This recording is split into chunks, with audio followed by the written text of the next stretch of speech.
If I'd owned city, then I would let a lot of people live there.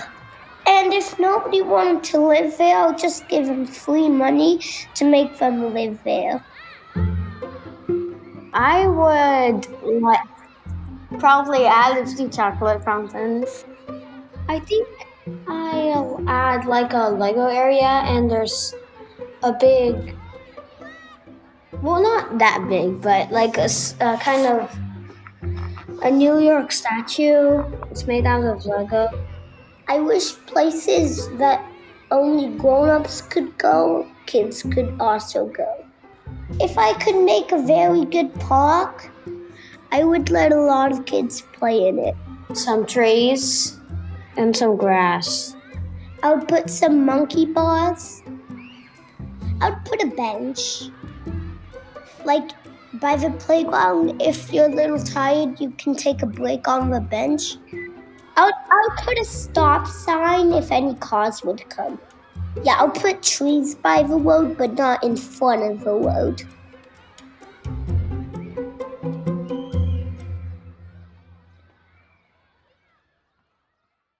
Imagine a city.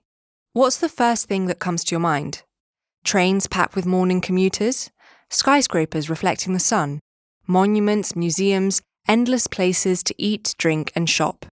But what about play?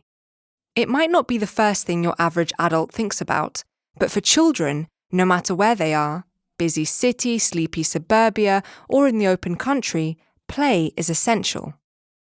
Currently, more than half of the world's population lives in cities, and at the same time, urban populations are becoming increasingly youthful.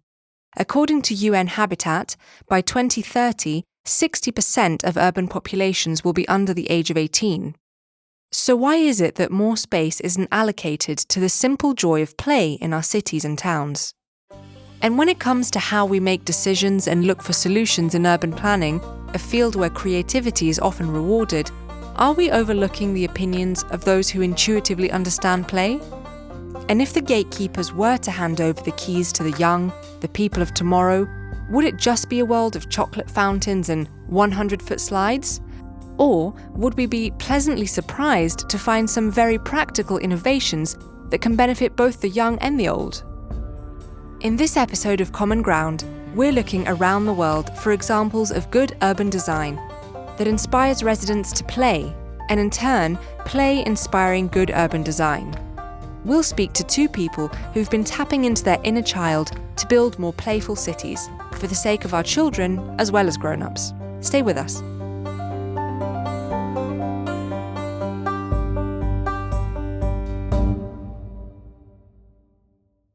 This is a podcast by TOPOSOPHY. For more than a decade, TOPOSOPHY has been inspiring and informing its clients on how to transform places, whether they're neighbourhoods, cities, regions, or whole countries. The TOPOSOPHY team works with international organisations, multinational brands, and government agencies around the world, leading them every step of the way to find placemaking and marketing solutions that are built to last. As constantly curious people, the team loves to collect game-changing ideas that are transforming other sectors and draw valuable lessons for the future of places. This podcast series, curated by the TOPOSOPHY team, is just one example of how these valuable ideas are brought to life.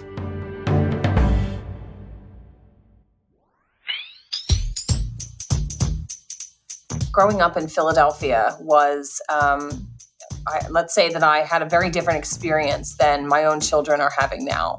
I think Philadelphia in the 1970s and 80s was a completely different place than the Philadelphia of today in many ways. There were only 15 channels, so we played outside. We played on our street. And no, we didn't get to block it off. And when a car came down, we would all yell, "Car!" and everybody would get out of the street. That's Kathryn Ott Lovell, and in West Philadelphia, born and raised on the playground, as Will Smith would say, is where she spent most of her days. No, seriously.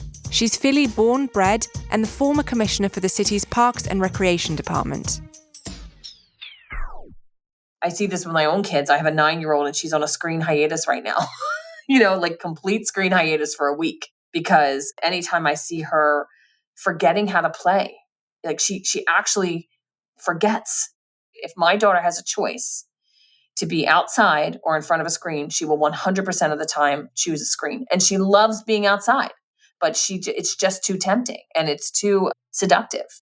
In the UK, 3/4 of the boomer generation used to regularly play outside when they were children.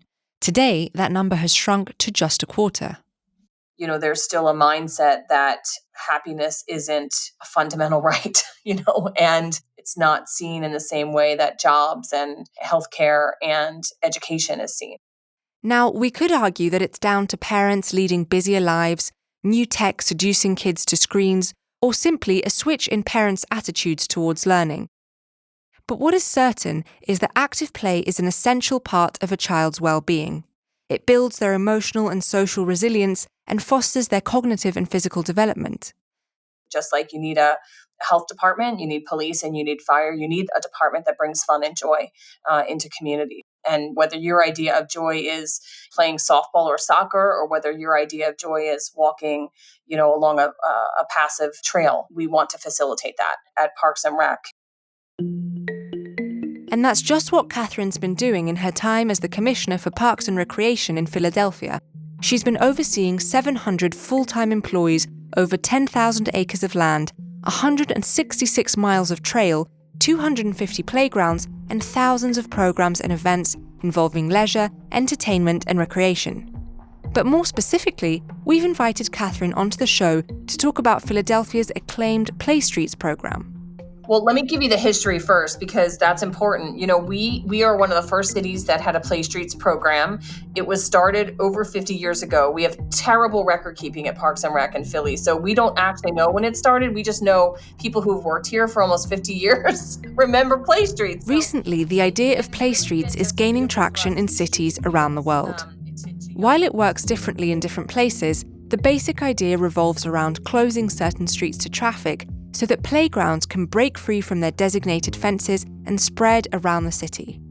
Today, Philadelphia, which hosts one of the oldest of such programs, has around 350 city streets that say no to cars and yes to play throughout the summer months. And it's really been just a vehicle for us to distribute meals to young people, to children in communities when school is not in session. And so historically, had this system and this federal funding that comes through the state where we would be able to order meals and have those meals delivered on a daily basis to residential blocks. And we would have volunteers on those blocks sort of raise their hand and say, I'm willing to accept those meals in the morning, close down my street between 11 and 4 to give kids a safe place to play, but more importantly, a safe place to eat their meal in a communal fashion. And in the beginning of every summer, we would give them, when they would sign up to be a Play Street leader, we would give them a bag of stuff, which would be like, a couple of soccer balls and a hula hoop and call it a day, and maybe some sidewalk chalk. And then they would, at different levels, facilitate play on the street while they also distributed the meals. Instead of having to take your children somewhere to play, Playstreets brings fun to children's doorsteps. It's a simple idea, but one that has the potential to revolutionize the urban fabric of a city, especially in those areas which are underserved by green spaces and playgrounds, a phenomenon that's become known as play poverty. Think about it. If on top of a parent's busy work schedule they have to drive across town to take their kids to a playground, chances are they're not going to go very often. A decrease in playtime was something that almost all children experienced during the pandemic, and experts are still tallying up the impacts that the lockdown has had on a whole generation. But despite the restrictions, the period also saw a number of creative responses, one of which was Kathryn's idea to expand Philadelphia's Playstreets program.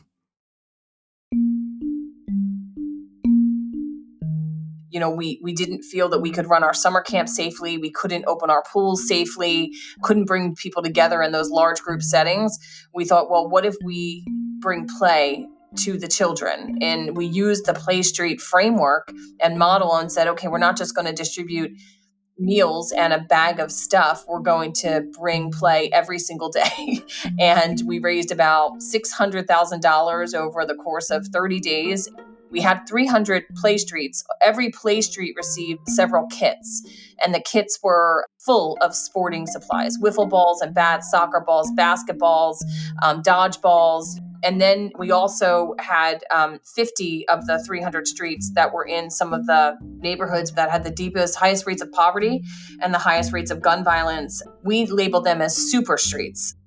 Today, 100 million Americans lack access to green spaces. And as is usually the case, those from lower income neighborhoods are more likely to be missing out.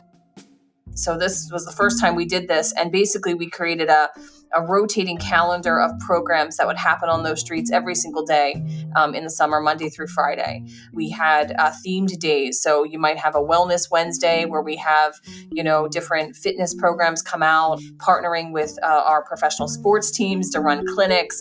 Every Friday was a block party day. So we had a DJ come out. We had free ice cream and motorized treats for the children. And then we had just a rotating list of arts and culture and program partners that would come out every single day to provide other activities for the young people. We worked with an incredible nonprofit called Tiny WPA. They work with people in the community to build stuff, and they have building heroes. They built dozens of seesaws for us. So we delivered seesaws to the super streets.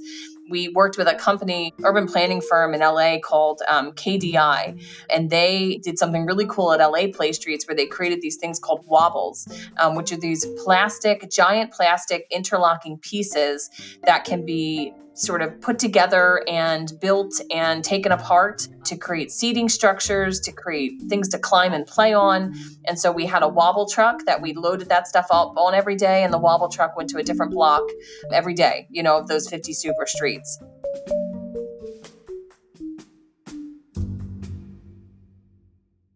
I was really optimistic coming out of COVID, or I guess in the midst of COVID, that the fact that we at Parks and Recreation, really, I think, proved our essentialness for the very first time. The fact that we, saw this massive increase in usership of our parks and public spaces, that we turned rec centers into food pantries and meal distribution centers and eventually virtual classrooms. I thought for sure that we would be seen as an essential service and we would be funded as such. And the opposite happened.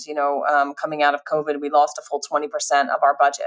I think that Parks and Rec is seen as a nicety and not a necessity. The pandemic wasn't the wake-up call Kathryn had hoped would change people's mindset.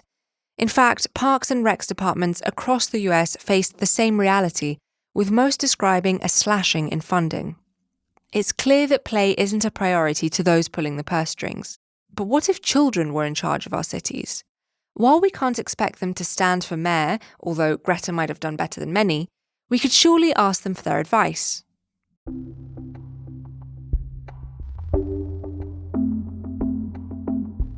A lot of urban planners think urban planning has to be this really serious thing and that you'd only get serious responses from adults, which is not true at all.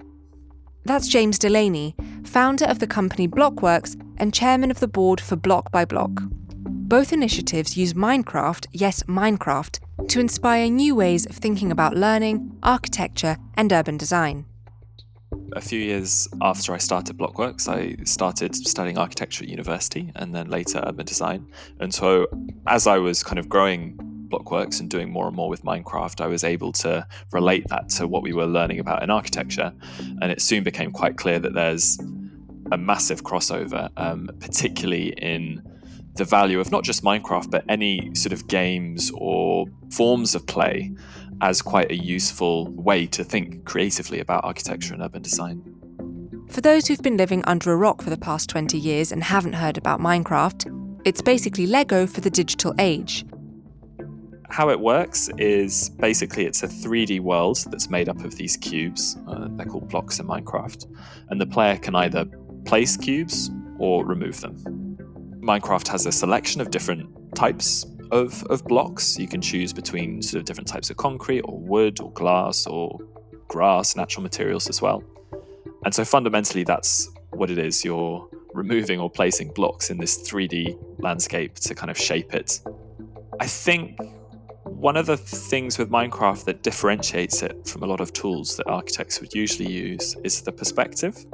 So in Minecraft, you play as an avatar. There's a character that you take control of. And if you want to place some blocks or build something, you will place it with your virtual Minecraft hands. You'll go up to a wall and knock a hole in the wall and put the window in. A lot of architects use CAD tools, computer-aided design tools, which take what we call a God view, where you're looking down on the design that you're drawing or modeling. But I think the benefit to Minecraft's first-person view or perspective is that you really understand the space because you're in it. You're not just looking down on it, in which you kind of lose some sense of scale or perspective, but you're inhabiting the world, the virtual world that you're building.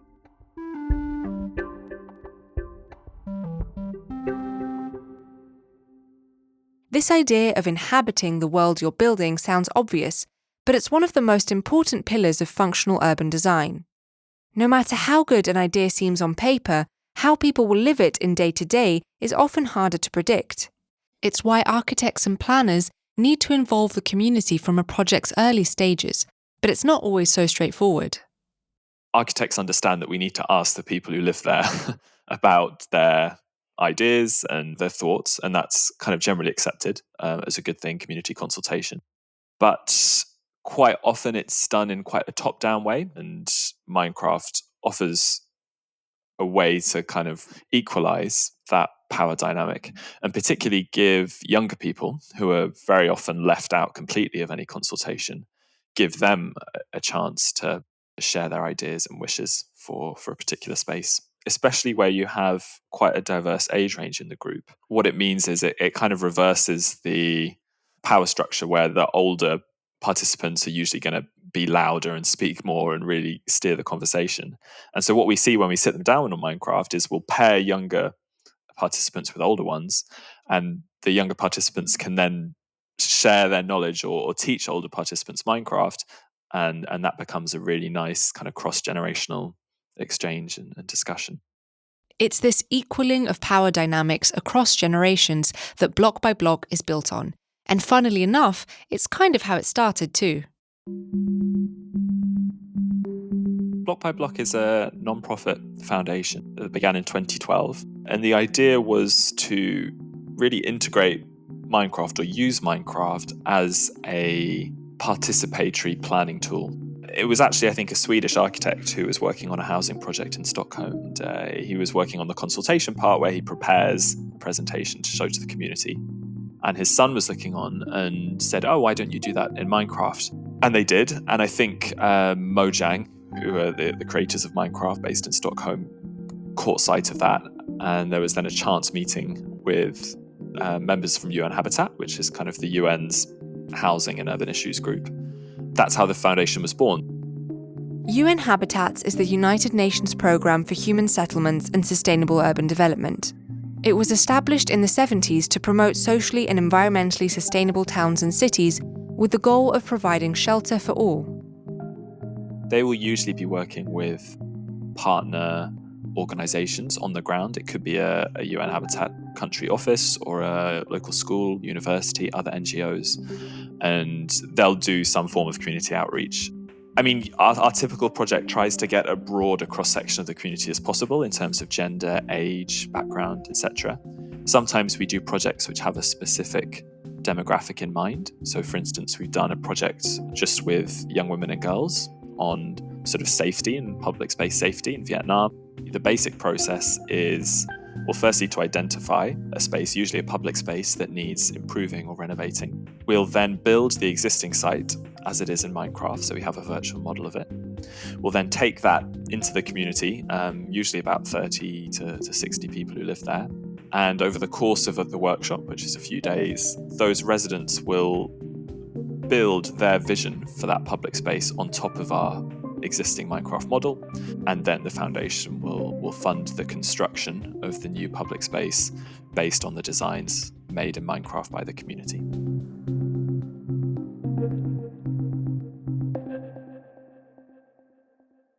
Block by Block has completed almost 150 projects in over 35 countries, from creating safer and more accessible parks in South Africa to reimagining refugee settlements in Kenya to pop-up playgrounds in Vietnam.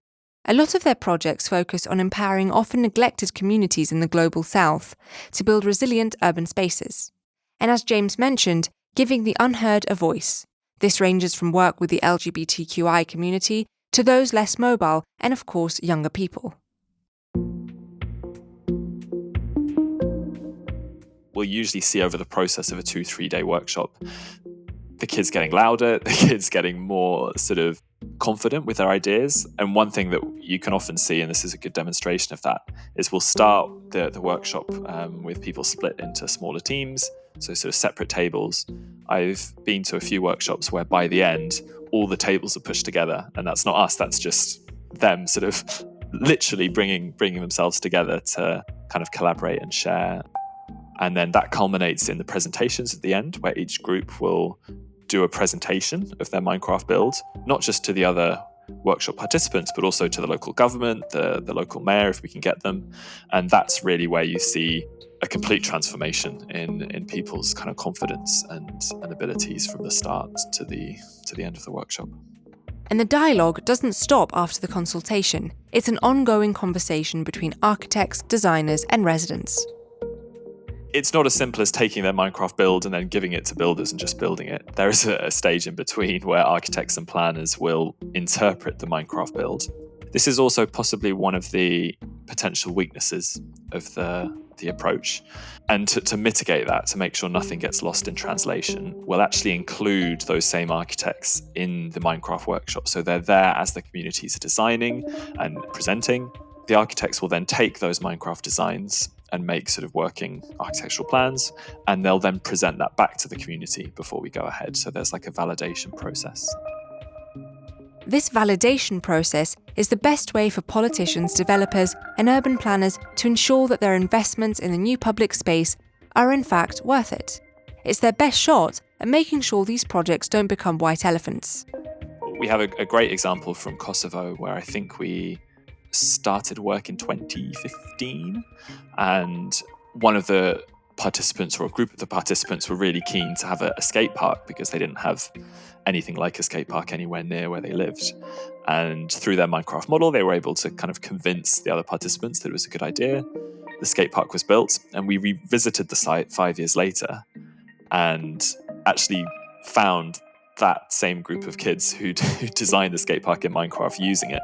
And I think that really illustrates one of the key reasons behind doing this is if people, especially young people, have had a say in how the public space is designed, they're so much more likely to care for it and maintain it and be a part of that, the life of that public space going forward. So it creates a real sense of ownership. Okay, so James is all about using play to encourage participation and collaboration in urban design. And Kathryn is, well, kind of inversing that by thinking creatively about how our urban environment can encourage play. But when thinking about spaces for play, it's not just about what your built environment looks like, but your social environment as well.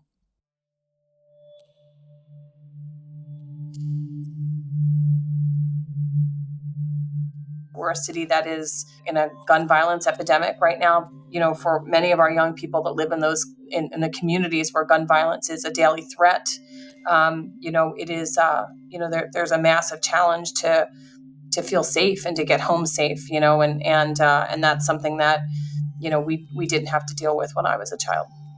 In 2022, there were almost 2,000 acts of gun violence in Philadelphia alone. 30 children died, making it one of the most murderous cities in the US. Designating a space for kids to play when people are being killed daily may sound like little consolation, but a story from Kathryn and one of the areas she works in shows just how much the communities value these streets.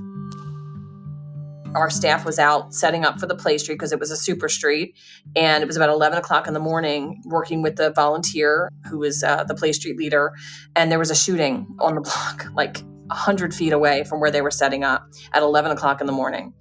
And it was horrible. A man was shot. He ran down to where the staff was for help.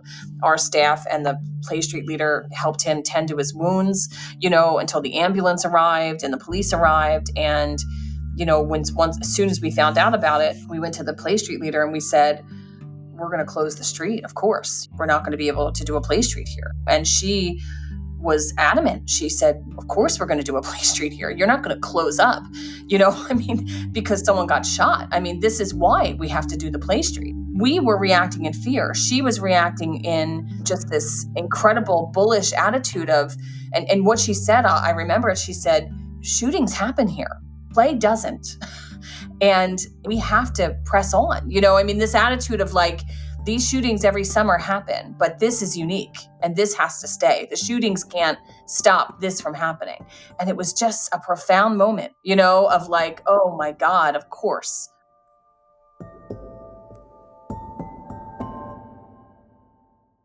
Play is still considered a luxury, something you do if you have the time and means to do it. And in some areas, parks and public spaces may exist, but they've unfortunately been left neglected and in turn have become unsafe. I think an important thing to note, though, is that having access isn't enough. Having access to that green space and to that play space isn't enough. It's really about the quality of that space. And in Philadelphia, we have over 90% of our residents who live within 10 minutes, a 10-minute walk, to a park or playground. But the quality of those spaces varies dramatically from neighborhood to neighborhood. You have a park called McPherson Park. You can look it up, McPherson Square. It is legendary because it had become Needle Park, where they're just 24/7. The park was overrun by, and I'm not exaggerating, hundreds of people addicted to heroin. And they were actively using drugs in the park and living in the park. And the people it's surrounded by homes, and there's a library in the center of it. And the residents were calling us out, and saying, like, why don't we deserve public spaces? Why don't we deserve parks? Why is this activity allowed to happen in our community, but not in a community 2 miles from here? Reclaiming public spaces for play isn't just beneficial for the kids. Creating child-friendly environments also creates safer environments. When used right, it's a tool for regeneration. What we're doing in play parks is essentially taking parks that don't have a facility in them, like a recreation center, and we are bringing the Play Street experience to those parks in communities that are dramatically underserved, and specifically in communities that are under siege with our opioid epidemic. Of course, this seems a little beyond the remit for Kathryn's department. Dealing with the dangers of the opioid crisis and the shocking rate of gun violence isn't something that should rest solely on the shoulders of Parks and Rec. So when it comes to implementing these projects, cross-departmental collaboration is a necessity. We have, worked with many city agencies and the police, but most importantly, our Department of Behavioral Health and other social service providers to reclaim those spaces for joy and play and not just for, active drug use. We had to get everybody on the same page, from police to behavioral health to homeless services, to say, okay, we're going to now walk it back and A, provide the services these folks need, B, make sure that certain activities don't and won't happen in these parks, such as, and being very specific, active drug use, active drug sales, urinating and defecating, public nudity. This is literally, we put this on palm cards, that we distributed in the park, of things that do's and don'ts. Like, you can't do drugs in this park. You can't be naked in this park. You can't defecate in this park. When you restore and renovate a public space, you restore the faith of a community. You restore the potential of that community. There is a visceral, reaction to that among residents, that where they feel that investment was made in them.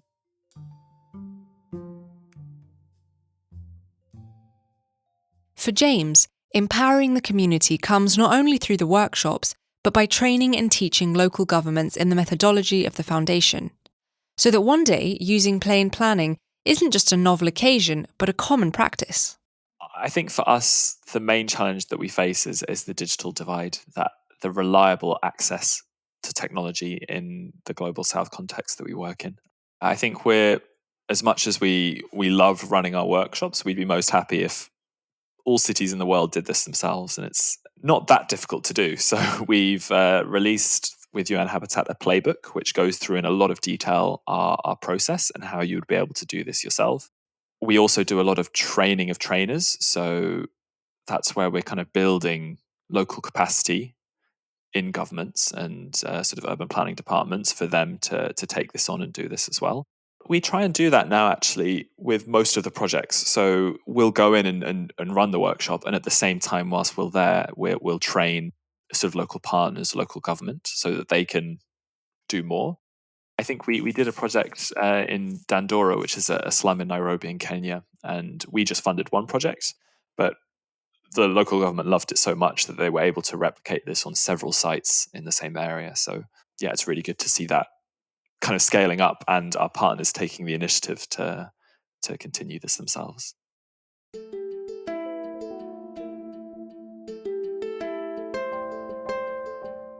We see a lot of times at the end of the workshop them having aspirations to become architects and designers and planners. So having that kind of infrastructure in place to support a more kind of sustainable engagement with Minecraft and the benefits it can offer, that's really important.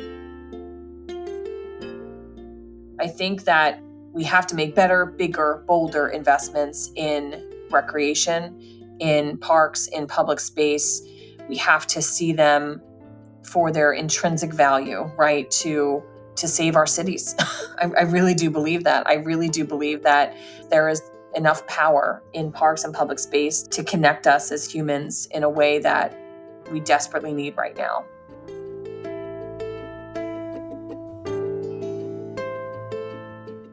Thanks for listening to this episode of Common Ground. Before we leave, here's what we can take forward from what we've just heard. There are many benefits of active play for children. It promotes a healthy development, reduces obesity-related risks, and stimulates creative thinking. It also cultivates social skills. But beyond the kids, setting out spaces for play is also healthy for our cities. It can boost resilience and sustainability and promote inclusivity and cohesion amongst community members. A simple but thought-out play park can have a cascading effect that leads to the regeneration of the whole surrounding area, encouraging public health and even strengthening the local economy. But if we're to make sure spaces like these are used and don't end up abandoned, we must have a proper understanding of the community it's meant to serve. To do so, comprehensive initial research must be conducted. That includes a deep dive into best practices, listening to locals' opinions, and adapting questionnaires for relevant demographics, understanding the legal prerequisites, and executing an application design sprint to save costs. When choosing suppliers and personnel for your project, it's important to establish a sustainability criterion for playsets and crates, as well as tapping into existing networks, preferably within the community. Finally, the best play park is the one that's actually used. So collaborate with the local community, kids included, for a user-centric development. In this way, providers can customize their offerings to suit their specific wants and needs, as well as empowering residents to take ownership of their public spaces.